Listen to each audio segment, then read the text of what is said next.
سب سے برا مال وہ ہے جو اپنے مالک کے کام نہ آ سکے، اور سب سے برا بادشاہ وہ ہے جو عدل کے خلاف ہو۔ جب کوئی شکم مال حرام سے پر ہو جائے تو دل پر ظلمت کی سخت مہر لگ جایا کرتی ہے۔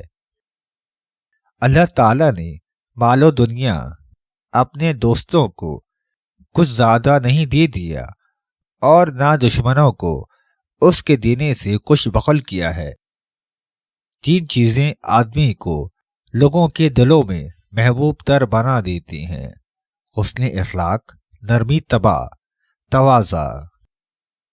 یہ 3 چیزیں محبت اور الفت کا موجب ہیں: دینداری، سخاوت اور تواضع۔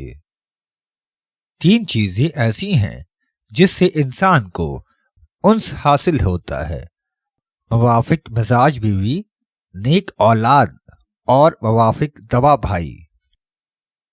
پیار کرنے سے محبت مضبوط ہوتی، نعمت خرچ کرنے سے ہمیشہ قائم رہتی، اور سخت تکالیف برداشت کرنے سے بڑے درجے ملتے اور دائمی راحت حاصل ہوتی ہے۔ لوگوں کے ساتھ اس طریق سے محبت پیدا کر کہ ان کے ہاتھ میں جو کچھ مال و دولت ہے اس کا ہرگز خیال نہ کر، اس طرح وہ سب تجھ سے پیار کریں گے۔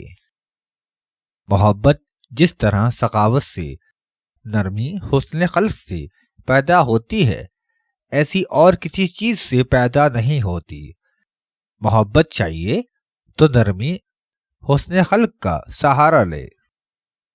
بے شک محبت وہ شے ہے کہ اسے آنکھیں بتاتی ہیں، اور موت وہ شے ہے کہ اسے زبان بیان کرتی ہے۔ سب سے زیادہ نفع مند خزانہ دلوں کی محبت دوبارہ احسان کرنا۔ پہلی بار احسان کرنے سے زیادہ اچھا اور دوبارہ عذر کرنا اپنا قصور یاد دلاتا ہے۔ یاد رکھیے، جو شخص کسی چیز کا مشتاق ہوتا ہے وہ اس کی طلب میں بے قرار دن اور راتیں کاٹتا ہے۔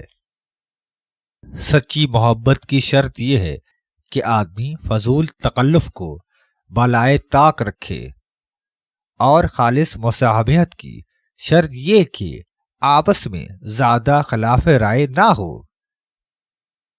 جس بچے کا پیدائش کے وقت سر بڑا ہو تو سمجھ جائیے کہ بڑے ہو کر اس کی 3 چیزیں چھوٹی ہوں گی: قسمت، عقل اور نفس۔ کھانا کھانے میں میانہ روی کو لازم پکڑو۔ اس میں 3 فائدے ہیں: اس میں اسراف نہیں ہوتا، بدن کی صحت قائم رہتی ہے، اور اللہ تعالی کی عبادت میں بڑا معین و مددگار ہے۔ دنیا میں لوگوں کے نزدیک کبریت احمر سے کوئی چیز زیادہ عزیز نہیں، مگر مومن کو اپنی بقیہ عمر اس سے زیادہ عزیز سمجھنی چاہیے۔